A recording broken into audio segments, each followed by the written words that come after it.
आमची नीती, आमचे महामानव, अखिल कोट ब्रह्मांड नायक, मराठवाडाधीश्वर, राजाधिराज श्री श्री श्री मनोज जरांगे हे वातानुकूलित कूलर लावले होते, इकडून कूलर लावले होते. आताचं जे आंदोलन झालं त्यावेळी हा मुद्दा कुठंच नव्हता. सरसकट आणि सगळे सोडले. सरसकट सरसकट सरसकट सरसकट सरसकट शब्दच आता गायब झालाय. आता ते टप्प्याटप्प्याने मानतात. मनोज जरांगे हे आंदोलनाला बसायच्या अगोदर त्यांचे मुद्दे काय होते ना आज त्यांचे मुद्दे काय? हैदराबाद गॅझेट लागू करणार तुमच्या चॅनेलच्या माध्यमातून त्यांना प्रश्न, नेमकं काय करायचं, लागू करायचं नाही? लागू म्हणजे भीतीला लागू करायचं का? आम्हाला आता आरक्षण मिळालेले आहे, तुम्ही सांगता त्या कागदाचा काही उपयोग नाही. या दोन्ही प्रश्नांची मला उत्तर द्या. मराठवाडा प्राचीन भूमी आहे, सांस्कृतिक भूमी आहे. तिथं बदामीचं राज्य होतं, चालुक्याचं राज्य होतं, यादव, आणि तिथं हे संत होऊन गेले. आणि ते आम्हाला माहिती आहे. आरक्षणाचं लिहून द्या त्या कागदावर. मनोज जरांगेच्या हातात निबंध लिहून दिलाय की मनोज जरांगे हे राधाकृष्ण विखे पाटील जे आहे त्यांच्या कानामध्ये बोलतात. काही गोष्टी आहेत की त्या समाजासमोर येत नाही. मी तुम्हाला फुटेज देतो, फुटेज सगळ्या लोकांनी पाहिलंय, सगळ्या म्हणजे चॅनेलवर पण पाहिलं आणि बसलेल्या लोकांनी पाहिलं. मनोज जरांगे यांना विरोध करता. तुमचं असं तर नाही ना की दुश्मन तो दुश्मन मेरा दोस्त? नाही नाही नाही, बिलकुल नाही. वंशवळानुसार मिळणार की मराठ्यांना सगळ्यांना कुंडी प्रमाणपत्र मिळणार? मनोज जरांगे यांच्या अपरिपक्व लिडरशिपचं प्रमाण आहे. तुमच्या मागं फडणवीस यांची काही स्क्रिप्ट आहे का? की आता हे आणलंय ना, काय माझ्या दृष्टीने त्यांनी जो पवित्र कागद मुंबईवरून आणलाय, निवडणूक लढवली की नाही लढवली? नाही. 3 वाजता माघार, सपशेल माघार. माझा असा स्पष्ट आरोप आहे, त्यांना आरक्षणातला सुद्धा कळत.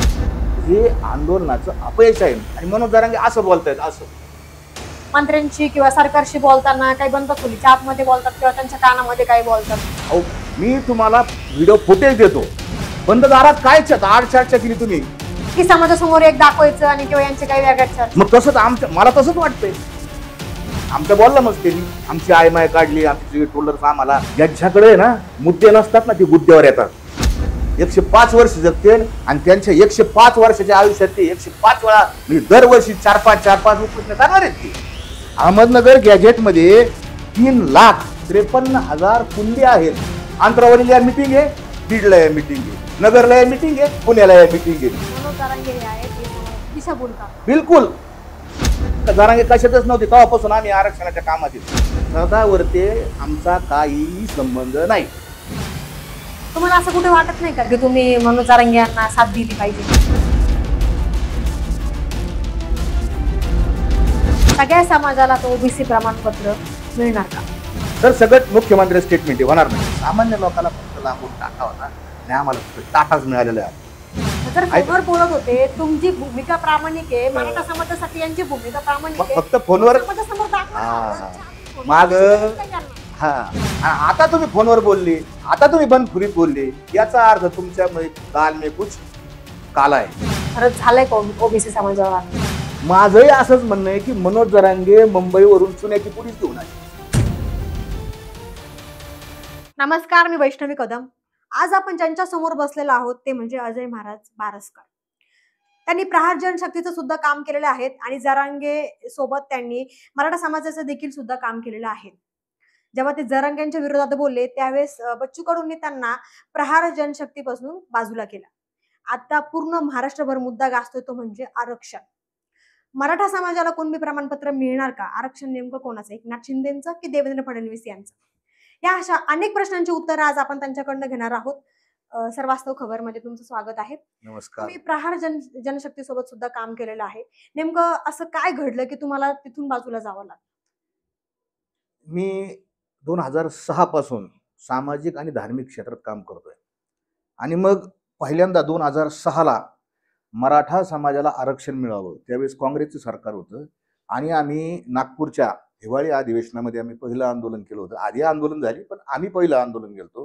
तिथपासून आमचा हा संघर्ष चालू आहे आणि सगळ्यात त्याच्यातलं महत्त्वाचं आणि मोठं काम ज्याच्यात मला भाग्य मिळालं ते काम करण्याचं की मी 2016 मध्ये म्हणजे पहिल्यांदा राणे कमिटीने मराठा समाजाला आरक्षण दिलं आणि त्यानंतर ते आरक्षण कोर्टामध्ये टिकलं नाही आणि कोर्टामध्ये ती जी चालू होती ती स्टेट झालं, टिकलं नाही. मग त्याच्यामध्ये मी इंटरव्हेक्शन पिटिशन केली की आरक्षण हे कोणत्या समाजाला द्यायचं, कोण मागास आहे कोण प्रगत आहे हे ठरवायचं काम कोर्टाचं नाही, ते काम राज्य मागासवर्ग आयोगाचं आहे. हे आपण सगळं इथे हे प्रकरण बंद करून सगळा डाटा आपण राज्य मागासवर्ग आयोगाकडे पाठवावा. आणि मी केलेल्या पिटिशनवर या ठिकाणी राज्य मागासवर्ग आयोग स्थापन झाला. त्याची माननीय गायकवाड साहेबांचा जो अहवाल आहे या अहवालामध्ये सगळं त्याचं नमूद आहे. 3 खंडात अहवाल आहे. आणि या अहवालाच्या पान नंबर 127 वर पॅरा नंबर 6.13 याच्यामध्ये क्लिअर कट लिहिलंय की अजय साहेबराव बारसकर विरुद्ध स्टेट ऑफ महाराष्ट्र 4255/2017 या पिटिशनमुळे नामदार गायकवाड साहेबांचा राज्य मागासवर्ग आयोग स्थापन झाला. आणि त्याच्यानंतर मराठा समाजाला पहिल्यांदा मराठा समाज ट्रिपल टेस्ट पास झालेला आहे. सामाजिक आणि शैक्षणिक दृष्ट्या मागास असल्याबाबत टेस्ट पास झाला आणि पहिल्यांदा आरक्षण मिळालं. ठीक आहे, ते पुढचा काय इतिहास आहे. आणि असं सगळं करत असताना मी शेती, विशेष करून शेती चळवळ आणि अपंगांच्या क्षेत्रामध्ये काम करत असताना रघुनाथदादा पाटील म्हणजे शरद जोशी यांची शेतकरी संघटना, रघुनाथदादा पाटील आणि नंतर माझे आमदार आत्ताचे माजी मंत्री बच्चू कडू यांच्या बरोबर काम करायला लागलो. आणि साहजिक तुम्ही जो प्रश्न मला विचारला बा त्यांनी तुम्हाला बाजूला केलं, तो जो काळ होता ज्या काळात मी माझी काही भूमिका मांडली. भूमिका मांडणं काही वाईट आहे का? भारतीय राज्यघटनेने प्रत्येक मनुष्याला आपली भूमिका मांडण्याचा अधिकार दिलाय. माझ्या जर बोलण्यामध्ये काही चुकीचं असेल, काही आक्षेपार्ह असेल तर तुम्हाला कोर्टात जाऊन दाद मागता येतं, मला शिक्षा देता येते, त्याच्यामध्ये कोणी बोलू शकत नाही. आणि मी माझी भूमिका मांडली. आणि माझी भूमिका मांडल्यानंतर त्यांची, बच्चू कडू यांची राजकीय अपरिहार्यता होती. कारण शेवटी ते राजकारणामध्ये काम करतात. राजकारणामध्ये आलं की मताचं राजकारण असतं. तिथं काही तत्व आणि सत्य असलं काही राजकारणामध्ये सगळ्याच गोष्टी असतात. आणि म्हणून त्यांची अपरिहार्यता होती. आणि मग मी पण बाजू झालो आणि त्यांनी मला पक्षापासून बाजूला केलं. याचा अर्थ आम्ही काम बंद केलंय का? आम्ही काम बंद केलेलं नाही, आमचं काम चालूच आहे. म्हणजे बच्चू कडूंची तुमच्या भूमिकेवर काही विरोध होता का त्यांचा, की बाबा तुम्ही जी मराठा समाजाबद्दल जी भूमिका मांडता त्यांचं असं होतं की बाबा तुम्ही अशी काही भूमिका घेऊ नका? नाही, ते असं काही म्हणू शकत नाही ना. ह्या देशामध्ये कोणताच नागरिक कुणाला अशी भूमिका घेऊ शकत म्हणत नाही, तुम्ही असं करा आणि असं करू नका असं म्हणू शकत नाही. आमच्या पक्षामध्ये आम्हाला काही राजकीय अडचणी येतील तर तुम्ही मग आपण वेगवेगळं झालेलं योग्य, अशा पद्धतीने त्यांनी ते. नेमकं जेव्हा तुम्ही जरांगेंच्या विरोधात बोलायला लागले त्याच्यानंतरच त्यांनी तुम्हाला बाजूला? बिलकुल, जरांगेंच्या विरोधात बोलायला लागलो. जरांगेंनी ज्या काही भूमिका मांडल्या त्या भूमिका मला काही पटल्या नाहीत. आणि मग मी माझं काम आहे, आम्ही कीर्तनकार आहोत, आम्ही प्रबोधनकार आहोत आणि समाजाला सत्य सांगणं हे आमचं काम आहे. आमचं मतांचं राजकारण नाही, आम्हाला काही निवडणुकीला उभं राहायचं नाही. आमचं काम अभ्यास करणं आहे आणि समाजाला सत्य सांगणं आहे. आणि मग त्या सत्य सांगण्यामुळे कोणाचा फायदा होईल कोणाचा तोटा होईल हे आम्ही पाहत नाही.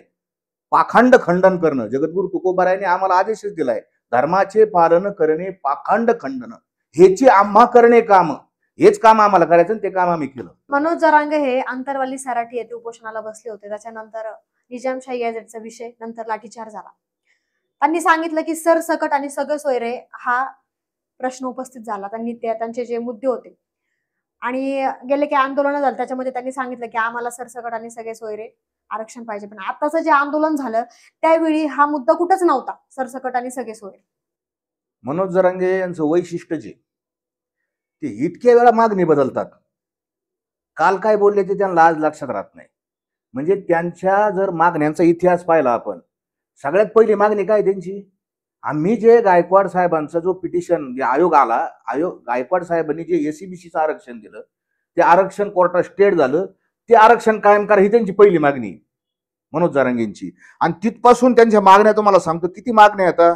त्याच्यानंतर त्यांनी मागणी काय केली की पूर्वी आमचं मराठवाडा हैदराबाद स्टेटमध्ये होता, हैदराबाद स्टेटमध्ये मराठा समाजाला आरक्षण होतं, आम्हाला ते घटनेमधलं काय कलम आहे त्या कलमानुसार आम्हाला ते आरक्षण मिळावं ही त्यांची मागणी सोडून दिली. नंतर मागणी काय केली, मराठवाड्यात सरसगट कुणबी प्रमाणपत्र द्या. नंतर त्यांची मागणी दिली की तुम्ही ऐकलं असेल सरसगट द्या, सरसगट द्या. नाही, सगळे सोयरे अजून नंतर यायची, सरसगट आरक्षण द्या, ती सोडून दिली. त्याच्यानंतर आलं सगळे सोयरे, सगळे सोयरे कायदा करा, सगळे सोयरे कायदा करा, सगळे सोयरे कायदा करा. नंतर ते सगळे सोयरे कायदा कुठे गेला माहित नाही. नंतर तिने सगळे सोयरे कायदा चालू असताना एक वेगळीच मागणी केली की मातृसत्ताक पद्धतीने आईची जात आम्हाला द्या. म्हणजे लोक आता खालून लोक हसायला लागले की आपल्याकडे परंपरा काय आहे, जात या सिस्टीम मध्ये जात पितृसत्ताक पद्धती, आपण पॅटर्नल सिस्टीम आपण मान्य केली, मॅटर्नल नाहीये. महाराष्ट्रात काही मॅटर्नल आहे, पण ते वेगळ्या समाजाला आहे ना. जरांगीने अशी मागणी केली का आम्हाला हसायलाच यायला लागलं, की काही जे विशिष्ट समाज आहेत जे आईचं नाव लावतात वडिलांच्या ऐवजी, आईची जात त्यांना मिळते, आणि अशी मातृसत्ताक पद्धतीने आरक्षण द्या. नंतर समजलं ती मागणी सोडून द्या.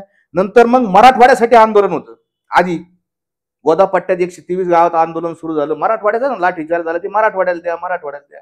नंतर मोठी एक सभा झाली 14 ऑक्टोबर 2023 ला सभा झाली, आणि त्या सभेत त्यांनी सांगितलं की आता मराठवाड्याला नाही, आता राज्यात सरसगट कुणबी दाखले द्या. बघा बरं, मी तुम्हाला किती मागण्या बदलल्या. नंतर त्यांनी काय केली मागणी, की आम्हाला ईडब्ल्यूएस नको, आम्हाला दुसरं 10% द्या.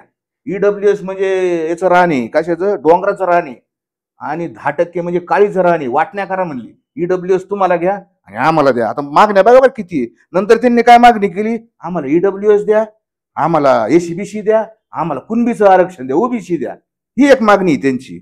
नंतर काय म्हणले, 58 लाख नोंदी ज्यांना दिल्यात त्यांना सरसगट दाखले द्या, दौंडी द्या. नंतर काय केलं, 1 जून 2004चा जो शासन निर्णय, त्या शासन निर्णयामध्ये कुणबी शब्द घाला. नंतर काय केला, मराठा कुणबी एक असल्याचा GR काढा आत्ताचा नंतरचा. आणि नंतर काय म्हणले, 58 लाख नोंदीवरून 4 कोटी मराठ्यांना कुणबीची दाखले वाटप करा.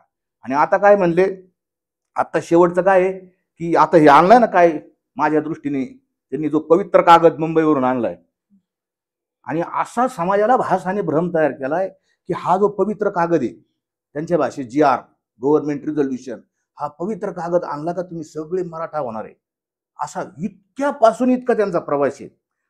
फार कशाला हो, छत्रपती शिवाजी महाराजांचा जो शिवनेरी किल्ला आहे तिथे ते गेले होते, तिथली माती त्यांनी कपाळाला लावली, त्यांच्या भाषेत कंपाळाला लावली, कंपाळाला माती लावली, आणि काय म्हणले, मला गोळ्या घातल्या तरी चालतील, मला जेलमध्ये टाका, पण सरसकट मराठा आणि कुणबी हे एकच आहे असा GR घेतल्याशिवाय मी परत येणार नाही.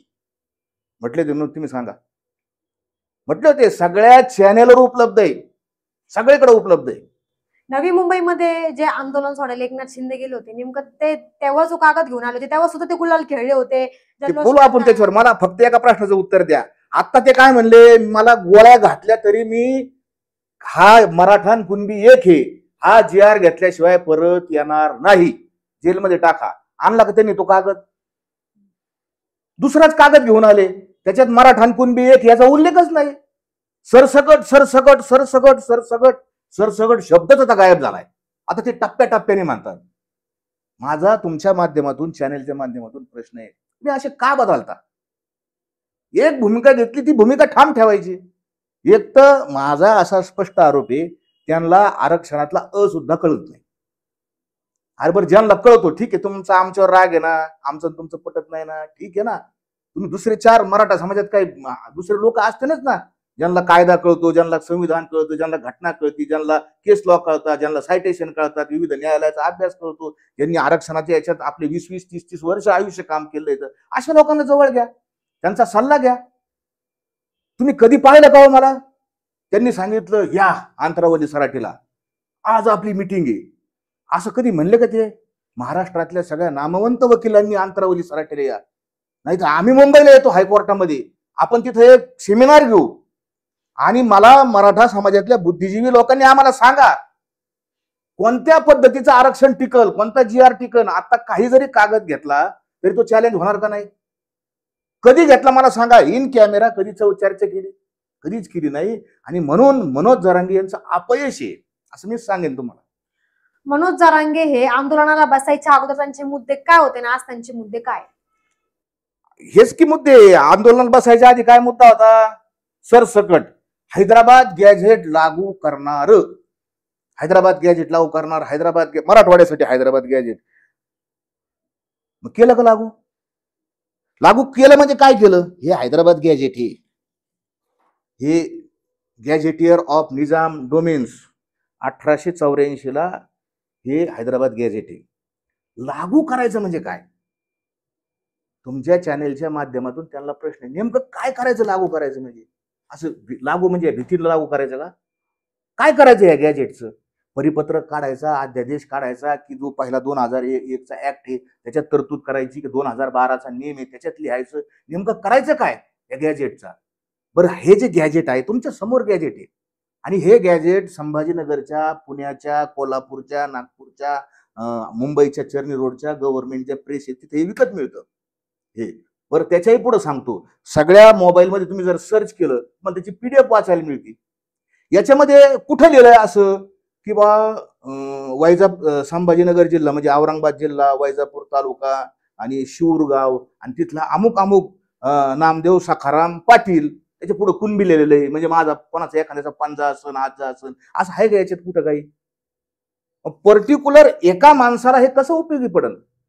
आज जर कुणबी ही जात ठरवायची असेल, माझे आजोबा, माझे पणजोबा यांच्या नावापुढे कुणबीची नोंद असावी लागते, आणि मग त्याची मला वंशावळ जुळवावी लागते, आणि मग ते कागदपत्र मला सबमिट करावं लागते, त्याच्यावर प्रांताधिकारी चौकशी करून निर्णय घेऊन मग सर्टिफिकेट देतो. याच्यात कुठं कोणाचं पर्सनल नाव दिलेलं आहे? हा, याचा उपयोग आहे, नो डाऊट.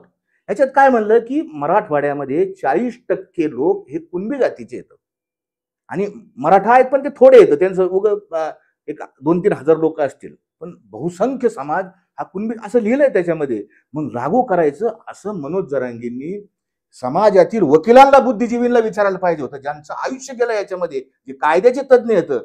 आता माननीय वकील साहेब, उच्च न्यायालयाचे सर्वोच्च माने शिंदे साहेब असतील, गायकवाड साहेब असतील, त्यांची नावं आम्ही पाहायला लागलो, ऐकायला लागलो. यांना जर आधीच बोलावलं असतं किंवा हे आधी त्यांच्याकडे गेले असते, साहेब नेमकं काय करायचं, एखादा ड्राफ्ट आम्हाला बनवून द्या, नेमकं काय GR काढायचं GR बनवून द्या, अध्यादेश काढायचा तर अध्यादेश बनवून द्या, असं कधी केलंच नाही. हे अपयश, हे आंदोलनाचं अपयश आहे. मराठे मुंबईला गेले, जशी स्वारी करतो ना आपण पूर्वीच्या काळी, ते त्यांनी मनोज जरांगेंच्या खांद्यावर मान टाकली, विश्वास टाकला, ते मुंबईला गेले, त्यांनी तिथं त्यांचं काम केलं. पण लिडरशिप कशाला म्हणतात? लिडरशिपचं काम काय? की ज्या वेळेस तुम्हाला बार्गेनिंग करायची असती, डिस्कस करायचा असतो, चर्चा करायची असती, आर्ग्युमेंट करायचं असतं, आणि आपली बाजू समजून सरकार पक्षाला सांगायची, आणि आपल्याला जे काही असेल ते सरकारकडून मिळवायचं, हे कोणाचं काम आहे? हे खाली बसलेल्या लोकांचं काम आहे का? नाही. हे काम कोणाचं आहे? हे नेतृत्वाचं काम आहे. की आपण जो कागद आणलाय, आता जो कागद आणलाय, तो कागद बरोबर आहे का नाही? नाही आणला बरोबर कागद. परिणाम काय झाला? लोक, मराठा समाजाचे जे आंदोलक होते, चिखला पाण्यात, रेल्वेच्या स्टेशनवर, अजिबात परिस्थिती राहायची नव्हती, प्रचंड हाल त्या पोरांनी, त्या लोकांनी काढले. परिणाम काय झाला? त्यांनी त्यांचं काम केलं. परिणाम काय? आज सगळे लोक आम्ही तर सांगतो या कागदाचा काय उपयोग नाही, तुम्हाला त्याचं उत्तर देईन, पण सगळे लोक याच्या संभ्रमात आहे, नेमकं यांनी दाखले मिळतील का नाही मिळतील. आणि हेच या मनोज जरांगे यांच्या अपरिपक्व लिडरशिपचं हे प्रमाण आहे. नेमकं माझा आता पहिला प्रश्न असा आहे की तुम्ही आता जो उल्लेख केलाय, मराठा समाजाला जे आता कुणबी प्रमाणपत्र आहे हे आता सगळ्यांना मिळणार, आता जी वंशावळचा तुम्ही उल्लेख केला ते वंशावळ जी आहे त्याच्यानुसार मिळणार. आता दुसरा प्रश्न जो असा आहे की मराठा समाजाने जे गुलाल खेळलेला आहे, त्यांचं जे मत आहे की बाबा आम्हाला आता आरक्षण मिळालेलं आहे, आणि तुम्ही सांगता त्या कागदाचा काही उपयोग नाही, या दोन्ही प्रश्नांचे मला आता उत्तर द्या.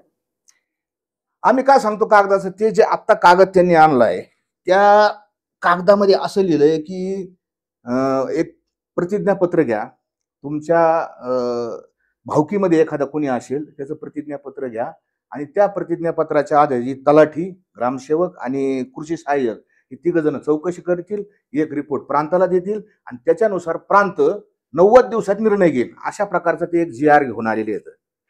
नवीन काय केलं त्यांनी? नवीन काय केलं? 2001ला, सन 2001चा महाराष्ट्र अधिनियम क्रमांक 23 हा कायदा आहे. जातीचा दाखला देणे, त्याची पडताळणी करणे, म्हणजे कोणाकोणाचा, विशेष मागासवर्ग, अनुसूचित जाती, भटक्या जाती, विमुक्त जमाती, सगळ्यासाठी हा कायदा आहे 2001चा. आणि या 2001च्या कायद्यामध्ये कलम 9, तुमच्याकडे PDF देतो मी याची. कलम 9 मध्ये काय लिहिलंय हे पहा. कलम 9 मध्ये असं लिहिलंय की शपथपत्रावर पुरावा स्वीकारणे. हे पहा, वाचा तुम्ही वाचून सांगा आहे का नाही? शपथपत्रावर पुरावा स्वीकारणे हे कायद्यात लिहिलं ना, शपथपत्रावरचा पुरावा ऑलरेडी स्वीकारता येतो ना प्रांताला. नवीन काय आणलंय? नवीन आधी तुम्ही जे म्हटले ना आम्ही आणणार, आता तसा येतच नाही. एक तर माझ्या एक तर आरक्षणाच्या विजयाची विजय यात्रा निघन, नाही तर माझी अंतयात्रा निघन, पण मी आरक्षण घेऊनच येणार, असंच म्हणले होते ते. पहिलंच लिहिलेलं घेऊन आले. कसं असतं, आम्ही तुम्हाला सांगतो, आम्ही कीर्तनात काय मी गोष्ट सांगत असतो, सिद्धांत पटवण्यासाठी आम्ही दृष्टांत देतो. काय मागायचं याची आपल्याला अक्कल असली पाहिजे. एक राजा होता, 2 मिनिटात सांगतो, आणि तो शिकार खेळता खेळता जंगलात गेला. जंगलात गेल्यानंतर त्याला खूप तहान लागली, चुकला, त्याचे 1-2 दिवस तिकडे जंगलात सापडला. तो इतकी तहान लागली, उन्हाळ्याचे दिवस होते. जर त्याला पाणी मिळालं नाही तो 5 मिनिटात मरणार, अशी त्याची परिस्थिती आली. तेवढ्यात त्याला एक गुराखी दिसला समोर. राजाला खूप आशा वाटली. राजा त्याच्याकडे गेला, म्हणला काही कर, तुला लागन ते देतो मी, मला फक्त पाणी दे म्हणला. 1-2-3 ग्लास मला माझी तहान थांबव. ते गुराखीने पटकन गेला, त्याला माहिती, तिने पाणी दिलं. राजा आनंदित झाला, राजाचे प्राण वाचले. राजा म्हणला तुला काय मागायचं ते माग. आता त्यांनी काय मागायला पाहिजे? राजाची अशी परिस्थिती, तुला अर्ध राज्य दिलं असतं, कारण मग राजाचा जीव वाचवला ना, गावाच्या गावात दिली असते, संपत्ती दिली असती. आता गुराख्याकडे मागायची वेळ आली. तिने काय मागितलं माहिती का? तेव्हा काय झालं महाराज, सकाळी सकाळी गडबडीत निघालो म्हणलं मी गुरं चारायला, आणि काय झालं, येता येता म्हणलं मी तंबाखूची पुडी आणली, पण चुन्याचीच पुडी राहिली माझी घरी, मला एक चुन्याची पुडी द्या. राजा काहीही द्यायला तयार होता. गुराखीने काय मागितलं? आमचा दृष्टांत आहे कीर्तनातला, चुन्याची पुडी मागितली. माझंही असंच म्हणणं आहे की मनोज जरांगे मुंबईवरून चुन्याची पुडीच घेऊन आली. ती आहेच ना काय त्यात पहिलं, त्याची काही ज्याचा काही उपयोगच नाही, आणि सगळ्या महाराष्ट्रात बोंब, लोक संभ्रमित आहेत. काही नाही, येणारा काळ त्याला उत्तर देईल. माझा दुसरा प्रश्न जो होता त्याचं उत्तर वंशवळनुसार मिळणार की मराठ्यांना सगळ्यांना कुणबी प्रमाणपत्र मिळणार? नाही, वंशावळ तर वंशावळ आत्ताची पद्धत काय, प्रोसेस काय, ह्या कायद्यानुसार तुम्हाला वंशावळ जुळवाच लागते ना. जात सरकार देत नाही. सरकार कधीही कोणाला ह्या अहिल्यानगरमध्ये एवढे लोक ह्या जातीचे असं सरकार नाही ठरवित. जात कोणाला ठरवायची? प्रूफ ऑफ बर्डन कोणावर आहे? प्रूफ ऑफ बर्डन हे अर्जदारावर आहे. मला जातीचा दाखला मिळवायचा ना, मग मी प्रांताकडे जाऊन सांगायचं का मी अमुक अमुक या जातीचा आहे. हे काय कुणबी करताना, हे सगळ्यांकरता हीच प्रोसेस आहे. मला ठरवून द्यायचंय. मग मला ठरवून द्यायचं म्हटल्यानंतर मला वंशावळ द्यावा लागेल, मला एव्हिडन्स द्यावा लागतील, मला पुरावे द्यावे लागतील, कागदपत्र द्यावं लागतील. नसतील कागदपत्र त्याची तरतूद केलेली आहे. मला भांडावं लागेल पर्सनल, तर मिळणार आहे. वाटप नाही असं आहे का? काही एकदा ते म्हणले मुंबईला काय टोपलीत घालण्याला आरक्षण ठेवलं, म्हणले घेऊन यायचं.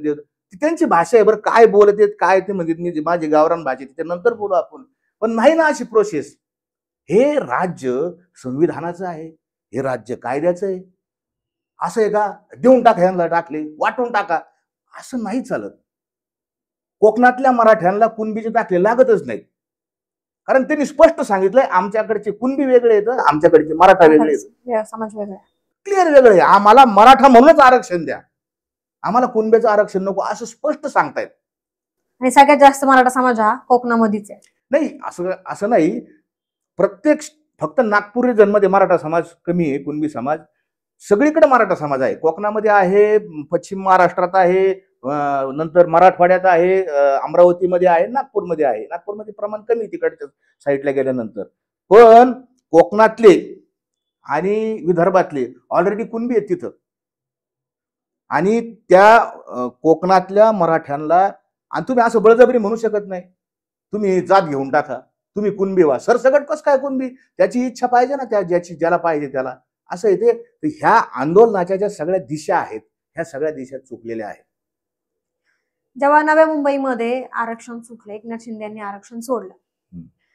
आता जेव्हा मनोज जरांगे पुन्हा आता मुंबईमध्ये गेले, त्यावेळेस पत्रकारांनी राज ठाकरे यांना प्रश्न विचारला की हे नव्या मुंबईमधून पत्र घेऊन गेले होते, आज हे पुन्हा कशाला आलेले? त्यावेळेस राज ठाकरे यांनी उत्तर दिलं की हे तुम्ही एकनाथ शिंदे यांना जाऊन विचारा.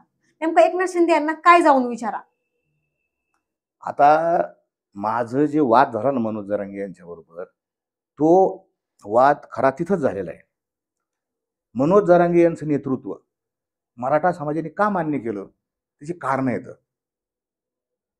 समाज एवढा मोठा समाज तिथं जातो आणि त्यांना नेता मानतो आपला, कारण आहे. आम्ही पण नेता मानलं होतं, नो डाऊट. आम्ही गेलेलो आहे, बसलेलो आहे, माझे ते एव्हिडन्स आहे, तुम्हाला सगळे व्हिडिओ देतो.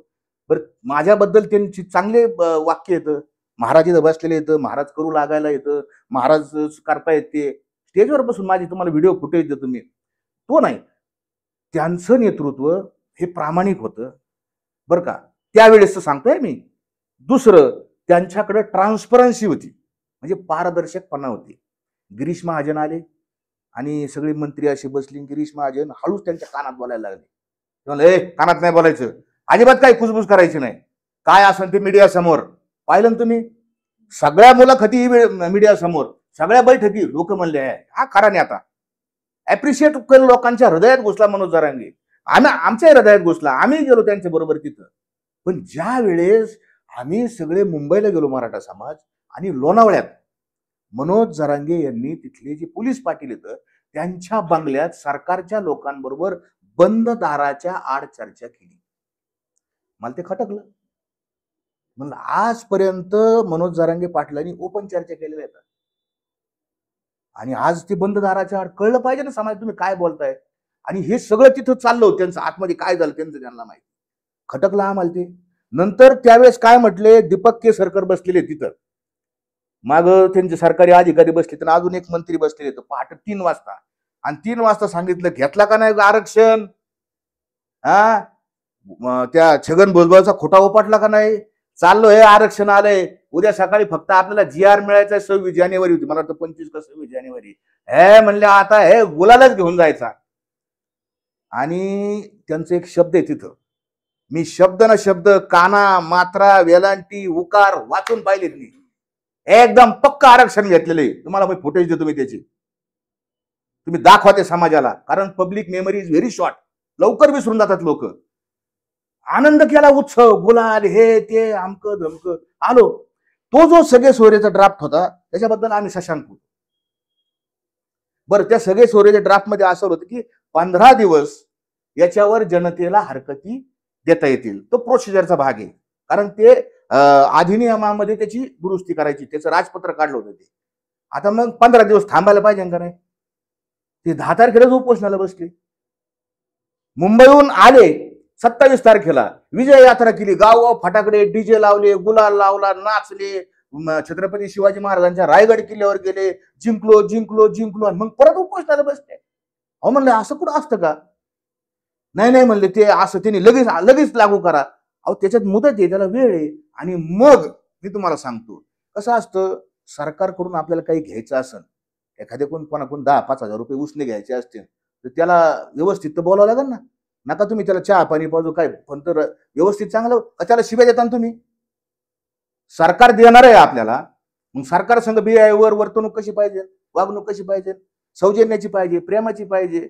ठीक आहे, संघर्षाच्या वेळेस संघर्ष आहे, वाकडे तिकडे बोलतात ते कसं. आणि मग ते जे अडकलं, आजपर्यंत सगळे सोयऱ्याचा पत्ता नाही.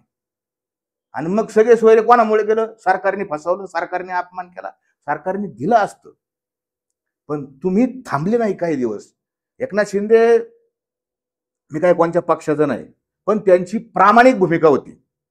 त्यांनी शपथ खाल्ली होती, छत्रपती शिवाजी महाराजांची शपथ घेऊन सांगतो, दसऱ्याच्या दिवशी 2 वर्ष होते ना आता या दसऱ्याला, मी मराठा समाजाला आरक्षण देईन, शपथ घेऊन सांगितलं, आणि त्यांनी दिलं.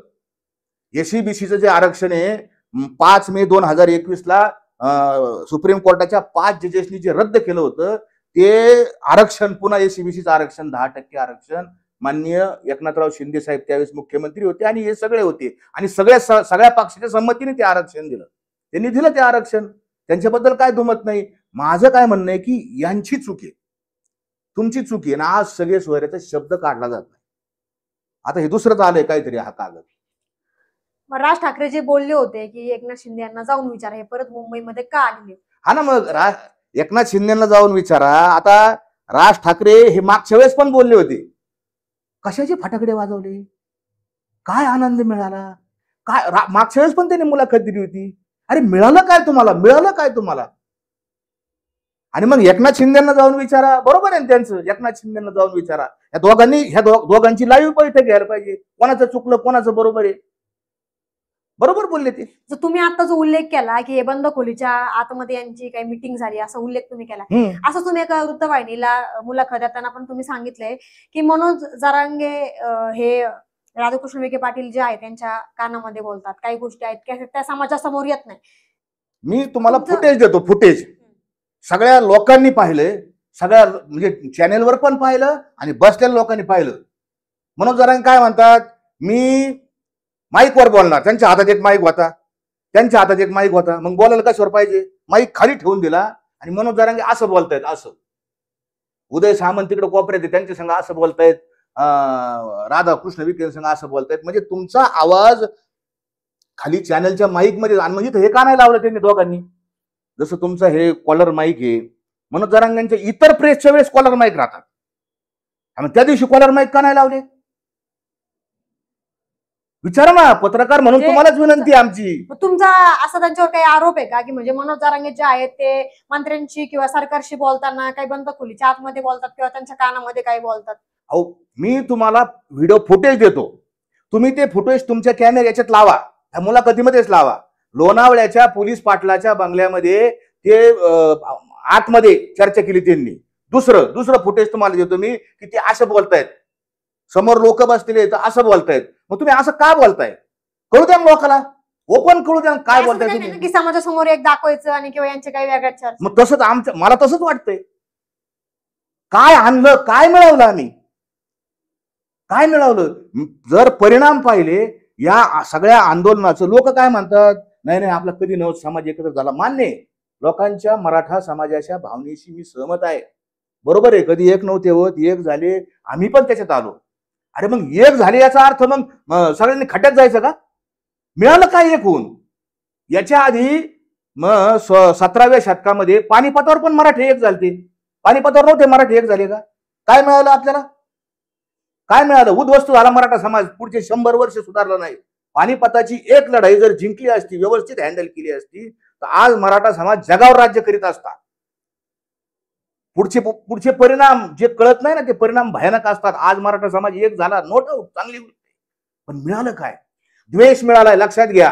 आज ओबीसीच्या जाती मराठा समाजाचा द्वेष करतायत. देवेंद्र फडणवीस यांना आई बहिणीवरून शिव्या दिल्यामुळं त्यांच्या जातीचे लोक शिव्या गाडी करतायत. त्याच्यावर तर मनोज जरांगे यांनी माफी मागितली, नंतर ते म्हटले की मी त्यांच्या आईबद्दल असं काही बोललेलो नाहीये. अहो, टीव्हीवर बोलले, ते चॅनेलवर बोलले, असं कसं आहे? बोलले नाहीत म्हणलं. त्यांनी टीव्ही वृत्तवाहिनीलाच मुलाखत दिली ना. माफी मागितली, मी बोलणार नाही, ही चांगली चांगली गोष्ट आहे. मी त्यांच्या या चांगल्या भूमिकेशी मी अप्रिशिएट आहे, मी सहमत आहे. मी आता बोलणार नाही ह्याच्याशी सहमत आहे, कुणाच्याही बोलावं नाही. आमच्या बोलला मस्त त्यांनी, आमची आयमाय काढली, आमची टोलर्स आम्हाला. आता मी तुमच्याशी मुलाखत देतो ना, खाली तुम्ही पहा. आता ज्यांच्याकडे ना मुद्दे नसतात ना, ते गुद्द्यावर येतात. वाचावं लागतं. माझा एक साधा प्रश्न आहे, तुम्ही नगरच्या आहात, हे नगरचं ते गॅजेट आहे, अहमदनगर गॅजेट आहे, हे अहमदनगर गॅजेट आहे, सगळ्या याचे गॅजेट आहेत, सगळ्या, हे मुंबईचं, हे पुण्याचं, हे सातारचं. माझा एक साधा प्रश्न आहे हो, आमच्या नगरच्या, आमच्या अहिल्यानगरच्या, पूर्वीचं याचं नाव अहमदनगर गॅजेट आहे. अहिल्यानगरच्या लोकांनी, जिल्ह्यातल्या लोकांनी प्रचंड, सगळ्याच जिल्ह्यात माझ्या लोकांनी मदत केली. म्हणजे वर्गणी काढली, फोटो लावले, बॅनर लावले, हार घातले, फटाकडे, जातानी बरं का, येताना नाही कोणी काय, जातानी सगळं त्यांचं केलं, सगळं आदरातिथ्य केलं. नंतर भाकरी नेऊन दिल्या, पाण्याच्या बाटल्या नेऊन दिल्या.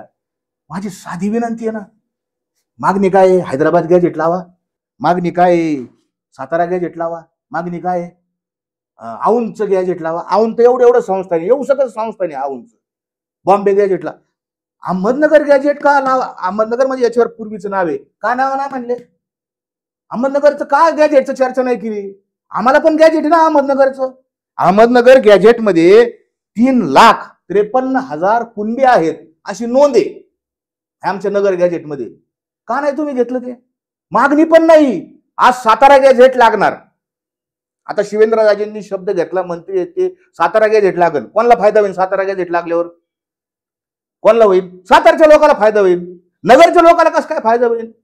आमच्या नगरच्या लोकांनी तर गुलाल लावला, फटाकडे वाजवले. कसं असतं, फार काळ एखाद्या समाजाला तुम्ही भ्रमित करू शकता, पण सर्व काळ तुम्ही भ्रमित करू शकत नाही. तुम्हाला आपण शिकलेलो आहे शाळेमध्ये, लांडगा आला रे लांडगा, लांडगा ती गोष्ट आहे त्या मेंढपाळाची गोष्ट. एकदा सांगतो लांडगा आला, सगळं गाव येतो, आलंच नसतं, तुम्हाला मज्जा करायची होती. दुसऱ्यांदा सांगतो लांडगा आला रे लांडगा, तिसऱ्यांदा सांगतो, आणि ज्यावेळेस खरोखर लांडगा येतो काय होतं त्यावेळेस?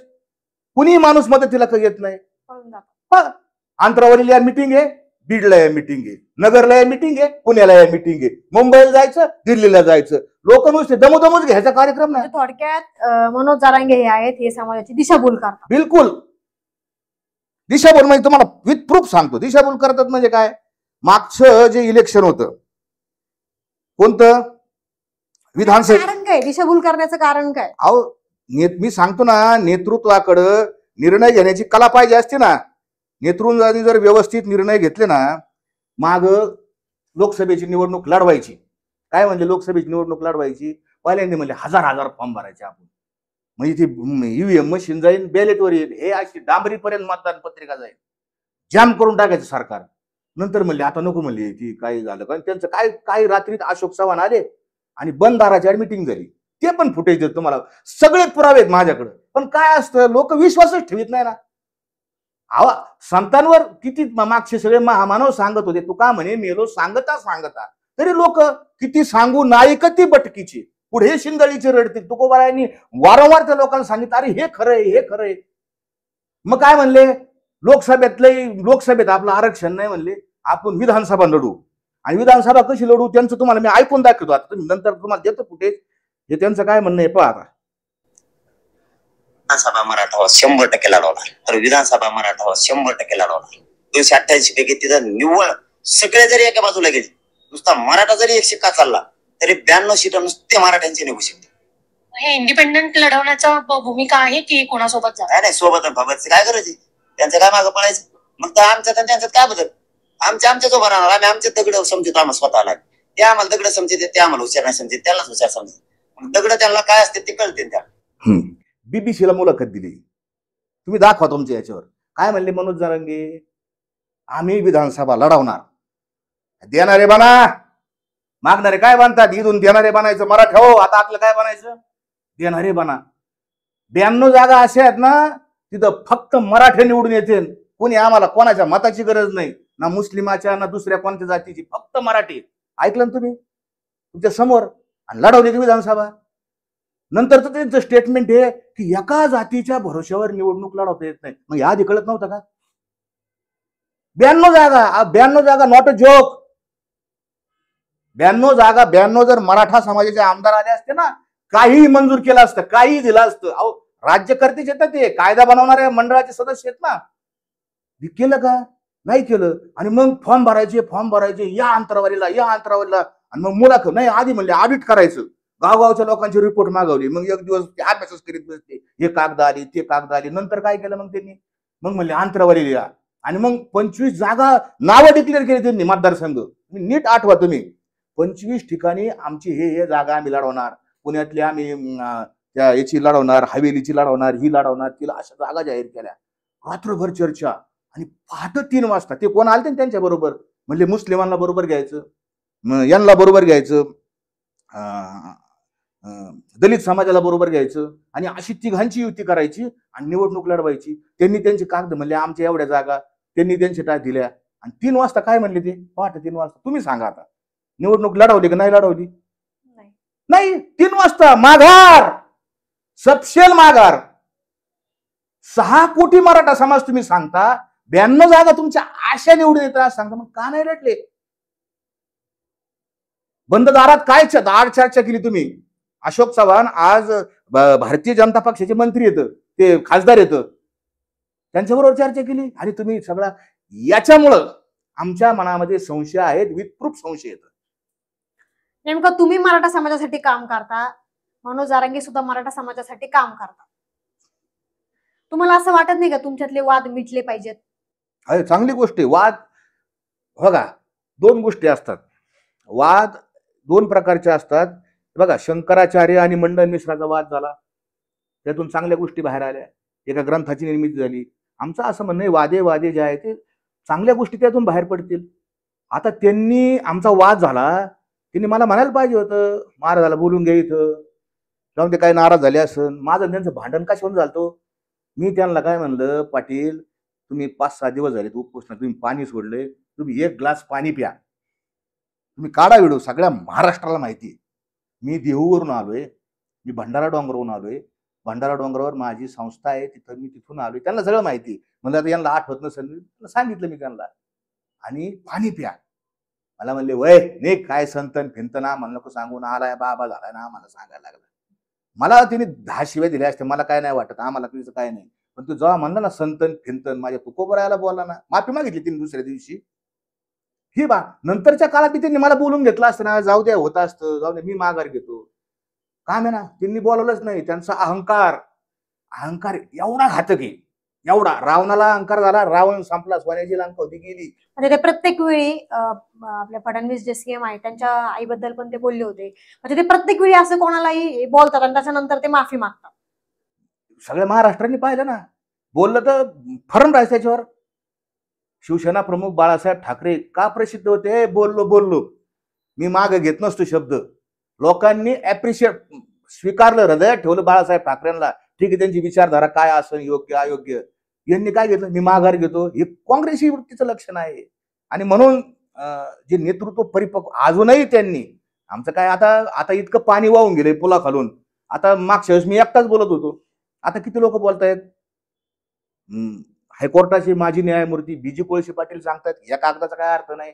विनोद पाटील ज्यांनी 20 वर्ष या मराठा आरक्षणाच्या चळवळीत काम केलं ते सांगतात याच्यात काय नाही. त्यांच्याबरोबर एक वकील होते तिथं, ते वकील सांगतात की आम्ही सांगतो दादा नका, दादा हे फसू राहिले, तरी ऐकलं नाही त्यांनी. किती लोक आहेत, किती यादी आहे ना. आता ते संजय लाखे पाटील येतं, सगळ्याच लोकांनी सांगितलं, ऍडव्होकेट आशिम सरोदे येतं की सरकारने आपल्याला काही दिलेलं नाही.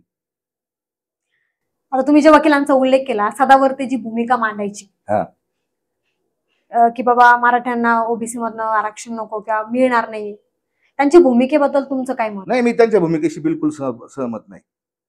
त्यांचे बघा, सदावर्त्यांचा काय हेतू आहे ते त्यांचं त्यांना माहिती. ते का असं करतात त्यांचं त्यांना. आमच्या मराठा समाजामध्ये आम्ही हीच भूमिका मांडत आलो की अतिशय कष्ट येतं. ज्यांना जे शेती करतात ना त्यांच्या जीवाला माहिती आहे. पहाटच उठायचं, धाराचं काम करायचं, शेतीचं काम करायचं, इतके भयानक कष्ट येतं. आणि एवढा सगळा माल आम्ही प्रोडक्ट तयार केलं, काही असू द्या, कांदे असू द्या, काय जे काय आमचा ऊस असू द्या, काही असू द्या. आणि तो मार्केटला नेल्यानंतर आम्हाला जी पट्टी कधी कधी भाव ढासळल्याची पळून आमच्या शेतकऱ्याच्या, आमच्या वडिलाच्या आईच्या डोळ्यात पाणी येतं ना, आमच्या येत आहे. आम्ही ते भोगलेलं आहे सगळं, त्याचं दुःख आहे आम्हाला. आणि मग आमच्या लोकांना काय वाटतं, मुलांना काय वाटतं. आता 70-72च्या दशकात आमच्या वडिलांना ज्यावेळेस नोकरी लागत ते म्हणले आमच्या आजोबा लय नोकरी करायची नाही, आपल्या घरी शेती, ती शेती कर. आणि आता काय लोक म्हणतात, आता काय म्हणतात लोक, नाही शेतीतून बाहेर पडा आणि काय करा, नोकरी करा. कारण शेतीत परवडत नाही. आणि म्हणून सगळा मराठा समाज शेतीत बाहेर पडला. ज्याला नोकरी चांगली, ज्याला सरकारी नोकरी आहे त्याचं चांगलं चालतं का शेतीवाल्यात चांगलं चालतं? तुम्ही सांगा बरं. ज्याला सरकारी नोकरी त्याला चांगलं चालतो, पगार, नंतर पेन्शन. ठीक आहे, पेन्शन बंद झाली आता, सगळ्या सुख सुविधा भेटतात, काही तकलीफ नाही, त्रास नाही, काय नाही. शेतकऱ्याला कष्टच येत ना. मग हे कष्ट सदावर्त्यांना दिसत नाहीत का? त्यांनी एकदाही बाजू नाही. मागचं जे गायकवाड कमिशनचं आरक्षण जे आहे मिळवलेलं एसीबीसीचं, ते पिटिशनर येतं जयश्री पाटील विरुद्ध स्टेट ऑफ महाराष्ट्र, त्यांनी ते हाणून पाडलंय. ठीक आहे, त्यांना काय करायचं ते करू द्या. पण माझं असं म्हणणं आहे की मराठा समाजही त्या सदावर्तेपेक्षाही 1000 पटीने बुद्धिवान माणसं येतं. मनोज जरांगे त्यांच्याकडे जायला पाहिजे ना, साहेब हे आता कसं करायचं. जात नाहीत ते, कारण त्यांना असं वाटतं मी म्हणजे आता ब्रह्मदेवाचे. पण सदावर्ते सुद्धा मनोज जरांगे यांना विरोध करता, तुम्हीही मनोज जरांगे यांना विरोध करता. तुमचं असं तर नाही ना की दुश्मन का दुश्मन मेरा दोस्त? नाही नाही नाही, बिलकुल नाही. बघा, सदावर्ते आणि आम्ही विरोधक येतं, पिटिशनर येतं. मागची जी आम्ही गायकवाड साहेबांचं आणलं ना, सदावर्ते आमचा विरुद्ध बाजूचा माणूस आहे. आम्ही एवढ्या कष्टाने ते आरक्षण, मी एकट्याने नाही, सगळ्या टीमचं काम आहे, त्यातलं मी एक पार्ट आहे. दोषकर्तेचा काय संबंध आहे? माझा विरोध हा वेगळा आहे, त्यांचा विरोध मराठा आरक्षणालाच आहे. मराठा समाजाला आरक्षण मिळालं पाहिजे, आम्हाला संरक्षण मिळालं पाहिजे, ही आमची मागणीच आहे ना पहिल्यापासून. 2007 जरांगे कशातच नव्हते, तेव्हापासून आम्ही आरक्षणाच्या कामात येतो. 13,000 लोकांना या गायकवाड साहेबांच्या मागासवर्ग आयोगामुळे नोकऱ्या लागल्या. त्यावेळेसचे जे मुख्यमंत्री आहेत देवेंद्र फडणवीस यांनी ते आरक्षण दिलं. मराठा समाजाला पहिल्यांदा आता जे मुख्यमंत्री आहेत ना देवेंद्र फडणवीस यांनी आरक्षण दिलेलं आहे. मी काय भाजपचं नाही, आमचं आयुष्य गेलं त्या संघर्षानं आंदोलन करता करता. पण सत्य ते सत्य मांडावं लागतं. आणि सदावर्ते ते आंदोलन, सदावर्ते आमचा काहीही संबंध नाही. तुम्हाला असं कुठे वाटत नाही का की तुम्ही मनोज जरांगे यांना साथ दिली पाहिजे? आता हे असं मनोज जरांगेंना वाटलं पाहिजे. ते काय म्हणतात, ह्या अभ्यासकांना काय आकली आहेत का, कायचे अभ्यासक कायचे टभ्यासक, टिंगल उडवतात टिंगल. हे एवढे पागल आहे का? महामानव डॉक्टर बाबासाहेब आंबेडकर एवढे जगामध्ये हे झाले कशाच्या बळावर हो? कशाच्या बळावर? अभ्यास वाचन प्रचंड प्रगाढ देशाची घटना लिहिली अभ्यास, आणि तुम्ही अभ्यासकांना नावं ठेवतात. कधी पाहिलं का हो तुम्ही? कधी पाहत नाही ना. हे आता आम्ही अभ्यासकांना तुम्ही नावं ठेवता, हे स्वामीनाथन आयोगाचा रिपोर्ट, त्याची 6-8 खंड आहेत इथं खाली, दाखवता येत नाही. हे खंड आम्ही वाचली. आम्ही मूर्ख आहेत का तुम्ही? आम्ही मूर्ख आहेत का? कधी मनोज जरांगे बोलला का? कधी आजपर्यंत आठवलं तुम्हाला शेतीमालाला भाव मिळावेत म्हणून? कधी बोलले का मनोज जरांगे? कधी म्हणला का स्वामीनाथन आयोगाचा रिपोर्ट लागू करा? म्हणले का ते? कधी म्हणले नाही. शेतकऱ्याच्या प्रश्नावर कधी बोलले नाही. जो प्रश्नच कधी मिटणार नाही ना, त्याच्यावरच चर्चा आहे. आमरण उपोषण करणार. म्हणजे माझं तर असं म्हणणं आहे की मनोज जरांगे 105 वर्ष जगतील. किती वर्ष? 105 वर्ष जगतील, आणि त्यांच्या 105 वर्षाच्या आयुष्यात ते 105 वेळा, म्हणजे दरवर्षी 4-5 उपोषण करणार आहेत ते. म्हणजे माझी असं आहे की त्यांनी 120 वर्ष जगावा, आणि हे प्रश्नच नाही सुटणार आहे ना. अरे ह्याच्यावर बोला ना स्वामीनाथन आयोग, कधीतरी बोला शेतीच्या, कांद्याच्या, याच्या दुधाच्या भावावर बोला. दूध फेकावं लागतं, टमाटे फेकावं लागते, भाजीपाला. आता तर काय म्हणले, 17 तारखेला नाही दाखले दिले तर आम्ही काय करू? मुंबई बंद करून टाकू. भाजीपाला देणार नाही, दूध देणार नाही. नुकसान कोणाचं होणार आहे? शेतकऱ्यांचंच होणार आहे. मुंबई आता बंद नव्हती केली का? मुंबईत गेले नव्हते मराठे, मुंबईला गेले, सरकार गुडघ्यावर टेकलं होतं. काय तुम्ही सांगा ते लिहून देतो आम्ही. तुम्ही आणलं नाही ते. पण आता समाजासाठी मनोज जरांगे यांची भूमिका प्रामाणिक आहे. तुम्ही मनोज जरांगे यांना विरोध करता दरवेळी. तुमच्या मागं फडणवीसांची काही स्क्रिप्ट आहे का? कारण की ज्या वेळेस एकनाथ शिंदेनी आरक्षण दिलं त्यावेळेस तुम्ही बोलत होते. आता जेव्हा फडणवीसांनी आरक्षण दिलं आता तुम्ही गप्प आहेत. हे पहा, मला काय कोणाची स्क्रिप्ट नाही. माझं सगळ्या, विशेष करून नगरमध्ये, तुम्ही नगरचे आहात, नगरमध्ये सगळे भाजपचे, काँग्रेसचे सगळ्या लोकांना विचारा, बारसकर महाराज हे कोणत्या पक्षाशी निगडीत येतं? आम्हाला जायचं असतं आम्ही गेलो असतो ना, पवार साहेबांवर गेलो असतो, भाजपमध्ये गेलो असतो, सेनेत गेलो असतो. आम्ही बच्चू कडू बरोबर का काम केलं? का केलं? ते काय सत्य थोडीच होते, याच्या मागे थोडी सत्य होते. 2014 पासून आम्ही काम करतो त्यांच्या बरोबर. आम्ही कधीही, ते तुम्ही ज्यांचं नाव घेतलं ना, त्यांचा काही संबंध नाही, स्क्रिप्टही नाही. आणि आज आज आज मनोज जरांगे कोणाचे मित्र येतं? त्यांनी सांगितलं ना भाषणात, आमचं आणि फडणवीस साहेबांचं आता मिटलंय, वैर संपलंय. त्यांनी आम्हाला ज्यूस पाजायला यावा उपोषण म्हणले का नाही? तुम्ही सांगा. त्यांची काय इच्छा होती? लोकांना म्हणले बोलायचं नाही फडणवीस साहेबाला, लोक म्हणले हा येऊन द्या. आता आपली वैर मिटलं, आता ती मित्र येतं. मनोज जरांगे आणि देवेंद्र फडणवीस आता एकदम मित्र येतं. भाजपचे प्रवक्ते असल्यासारखं त्या GR पक्का GR आहे. उलट देवेंद्र फडणवीस सांगतात सरसकट मिळणार नाही, आणि मनोज जरांगे सांगतात सगळ्या मराठवाडा कुणबी करतो. काय चाललंय? सगळ्या समाजाला तो ओबीसी प्रमाणपत्र मिळणार का? मराठा समाजाला. आता मुख्यमंत्र्याचं स्टेटमेंट आहे ना, जो राज्य चालवतो त्यांचं स्टेटमेंट आहे. काय स्टेटमेंट आहे? सर, हे परिपत्रक, हा शासन निर्णय, याच्यामुळं सरसगट मराठा समाजाला आरक्षण मिळणार नाही. त्यांचं स्टेटमेंट सांगतो मी तुम्हाला. त्यांच्या सगळ्या प्रवक्ते, सगळ्या भाजपच्या, फक्त हे काही बोलत नाही विखे पाटील, ते काय म्हणतात, नाही पुरावे, म्हणजे क्लिअर जर करायचं असतं ना तर 2 वळीचा शासन निर्णय काढायचा. पहिले जे शासन निर्णय आहेत ना 2-2 वळीचे, 1 वळीचा एक शासन निर्णय, 14 शब्दाचा शासन निर्णय. एक पोवार नावाची जात, विदर्भातली जात आहे, तिला आरक्षणात घ्यायचं होतं. 13 शब्दाचा शासन निर्णय, 13 शब्दाच्या शासन निर्णयात एक जात लगेच घेऊन टाकली. कुठला सर्वे नाही, कुठं काय नाही. आम्हाला हे मनोज जरांगेच्या हातात निबंध लिहून दिलाय. मराठवाडा प्राचीन भूमी आहे, सांस्कृतिक भूमी आहे. तिथं बदामीचं राज्य होतं, चालुक्याचं राज्य होतं, यादव, आणि तिथं हे संत होऊन गेले. आणि ते आम्हाला माहिती आहे. आरक्षणाचं लिहून द्या त्या कागदावर. सर सगळं मुख्यमंत्री स्टेटमेंट होणार नाही. म्हणजे मी विरोधात आहे असं त्यातून जाईन बरं का. सगळ्या त्यांना मी तुम्हाला मुख्यमंत्र्याचं सांगितलं स्टेटमेंट, तुम्ही प्रश्न विचारला म्हणून. सरसकट आरक्षण मिळालं पाहिजे ही आमची भूमिकाच होती. आता आमची भूमिका अशी आहे की ज्यांना दाखले मिळत आहेत कुणबीचे, त्यांनी कुणबीचं आरक्षण घ्यावं, आणि ज्यांना मिळत नाही त्यांनी SCBCच्या याच्यातून आरक्षण घ्यावं, अशी आमची भूमिका आहे. मुंबईमध्ये दमट वातावरण आहे. की कुठलाही माणूस मुंबईमध्ये गेला की तो त्याचा घाम गाळतो. एसी शिवाय मुंबईमध्ये राहू शकत नाही. मग जेव्हा मनोज जरांगे हे आंदोलनाला बसले होते तर ते अंगावर रग घेऊन तिथं होते. त्याच्यावर अनेक मीम्स आले, अनेक त्याच्यावर ते ट्रोल झाले. नेमकं ते अंगावर रग घेऊन त्याच्यावर अनेक चर्चा झाली. काय घडामोडी चालायच्या नेमकं आतमध्ये? आता मी मागच्या वेळेस बोललोय, मला मनोज झरंगे यांच्यावर व्यक्तिगत बोलायचं नाही. मला सगळं, कारण काय होतं, व्यक्तिगत बोललं का मग त्यांच्या समर्थकांचं काय मत आहे की मनोज जरांगे हे देव आहेत आमच्यासाठी, आरक्षण नाही मिळालं तरी चलन, पण मनोज जरांगे सारखा नेता मिळाला. आणि मग मी ते गोधडीच्या आत काय करीत होते त्याच्या आत, आणि हे याच्यावर चर्चा. बरं, मागच्या वेळेस बोललो ना मी मनोज जरांगे यांना. आता ते व्यक्तिगत मला बोलायचं नाही, मी बोलणार नाही व्यक्तिगत. पण तुम्हाला एक गोष्ट सांगतो, मनोज जरांगे ज्या स्टेजवर बसले होते, उपोषण करत होते, छत्रपतींच्या शिवाजी महाराजांच्या खाली बसले होते, सगळ्या मीडियाने पाहिलं, समाजाने पाहिलं. ते मागही मी बोललेलो आहे, गुळणा करत होते तिथं, पाणी तिथं खाली टाकत होते. मला माहिती आता कशाचा गुळणा करीत होते, गुळणा कशाचा केला जातो, या सगळ्या गोष्टी. आणि समोर जो समाज बसलेला होता ना, तो समाज चिखलात होता. पहिले 3 दिवस नंतर मांडव आलेला आहे. पहिले 3 दिवस समाज चिखलात होता. आमची नीती, आमचे महामानव, अखिल कोट ब्रह्मांड नायक, मराठवाडाधीश्वर, राजाधिराज, श्री श्री श्री मनोज जरांगे हे वातानुकूलित कूलर लावले होते, इकडून कूलर लावले होते. आणि ते मस्तपैकी व्हीआयपी लोकच वर यायचे. खालच्या लोकांना टाटा होता फक्त. हा, टाटा. म्हणजे कूलर लावले म्हणून त्यांना थंडी वाजत होती म्हणून ते रग घेऊन झोपले होते.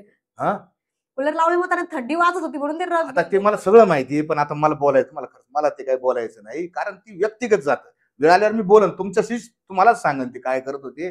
पण मी काय सांगतो, व्हीआयपी कल्चर,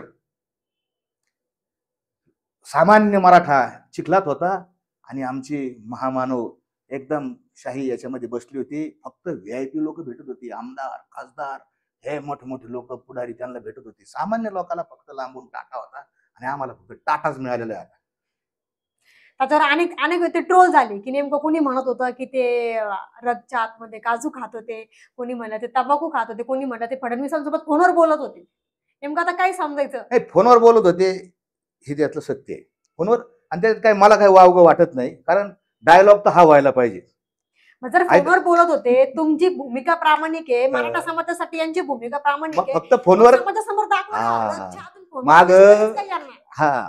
मागच्या वेळेस काय झालं की शिंदे साहेबांची मिटिंग होती, एकनाथ शिंदे साहेब मुख्यमंत्री होते, आणि त्यांची अख्खी मिटिंग, संपूर्ण मिटिंग 30-35 मिनिटाची मिटिंग ही लाईव्ह केली ती. तुम्ही जर मुख्यमंत्र्यांबरोबर बोलत असाल, ठीक आहे, मुख्यमंत्र्यांची फडणवीस साहेब यांची इच्छा नव्हती का मी असं बोलणार नाही, ठीक आहे, बोलले असतील, मी परिणाम पाहतो. तुम्ही त्यांच्या संग अंधारात कवर का बोला ना, पण आम्हाला जर जे कागद पाहिजे तो आणला असं तुम्ही जिंकले. मग तुम्ही बंद खोलीत काय केलं काय नाही केलं तो भाग नाही. भाग कधी येतो, तुम्ही आणलंच नाही, आता तुम्ही फोनवर बोलले, आता तुम्ही बंद खोलीत बोलले, याचा अर्थ तुमच्या गाल में कुछ काला आहे. हा, आणि ही व्हीआयपी कल्चर झालेलं आहे, व्हीआयपी कल्चर. त्यांना जर फोनवर बोलायचंय तर मग ते तसं पण तोंडावरचं रग काढून बोलू शकतात ना. हा, फोनवर बोलायची गरज. हेच गिरीश महाजनावर स्पीकर फोनवर टाकून सगळे माईक असे, सगळ्या चॅनलचे माईक असे आणि स्पीकर फोनवर बोललेले आहेत सगळ्या महाराष्ट्र. म्हणून तर त्यांना नेतृत्व दिलं ना आम्ही. छगन भुजबळ म्हणतात एका साईडला ओबीसी समाजावर अन्याय झाला, खरंच झालंय का ओबीसी समाजावर अन्याय? आता माझी त्यांना विनंती, छगन भुजबळ साहेब मंत्री आहेत, महाराष्ट्र राज्याचे मंत्री आहेत, मंत्री परिषदेचे सदस्य आहेत, त्यांच्याकडे स्टाफ असतो, त्यांच्याकडे वकील येतं. त्यांनी जर फोन केला राज्याच्या या विधी खात्याच्या प्रमुखाला, सेक्रेटरी जर फोन केला तर त्यांना सेक्रेटरी सांगन ना हे काय दिलेलं आहे. त्यांच्याकडे मोठमोठ्या वकिलाची टीम आहे, पण ते असं का बोलतायत मला माहित नाही. आणि आज मराठा समाजाला हे दिलेला कागद खरा वाटतो, त्याचं एकमेव कारण आहे की छगन भुजबळ म्हणतात ओबीसीचं नुकसान होणार आहे, आणि ते दुसरे ते आंदोलक आहेत हाके, लक्ष्मण हाके, ते म्हणतात की हा कागद ह्याच्यामुळे आमचं नुकसान होणार आहे. म्हणून आमच्या लोकांना असं वाटतंय की बा काहीतरी मिळेल, कारण विरोधकच म्हणताय ना आमचं नुकसान होणार आहे. राज्याचे मुख्यमंत्री काय म्हणतात ते तर पहा. आमचं ना काय, कोणाचं जो मुख्य आहे ना तोच आहे ना, आणि विधी न्याय खात्याचे ते प्रमुख येतं, आणि ते स्वतः हे येतं, LLB येतं, लॉयर आहेत, ते त्यांना सगळं माहिती जास्त. थँक्यू. सध्या महाराष्ट्रामध्ये जो मुद्दा गाजतोय आरक्षण, आणि या मुद्द्यावर ना पूर्ण महाराष्ट्रामध्ये संभ्रम आहे. एका साईडला ओबीसी समाज म्हणतोय आमच्यावर अन्याय झाला, दुसऱ्या साईडला मराठा समाज जो आहे की ते त्यांनी गुलाल खेळलाय किंवा ते पत्र घेऊन आले, त्याच्यामध्ये पण संभ्रम आहे. आणि या सगळ्या प्रश्नांची उत्तरं आपण आज जे आहे अजय महाराज बारसकर यांना विचारलेली आहे आणि याची उत्तरं समाजाला असतील असं मला तरी वाटतं. तुर्तास इथंच थांबतो. धन्यवाद. आणि सर तुम्ही वेळात वेळ काढून आम्हाला वेळ दिला. धन्यवाद.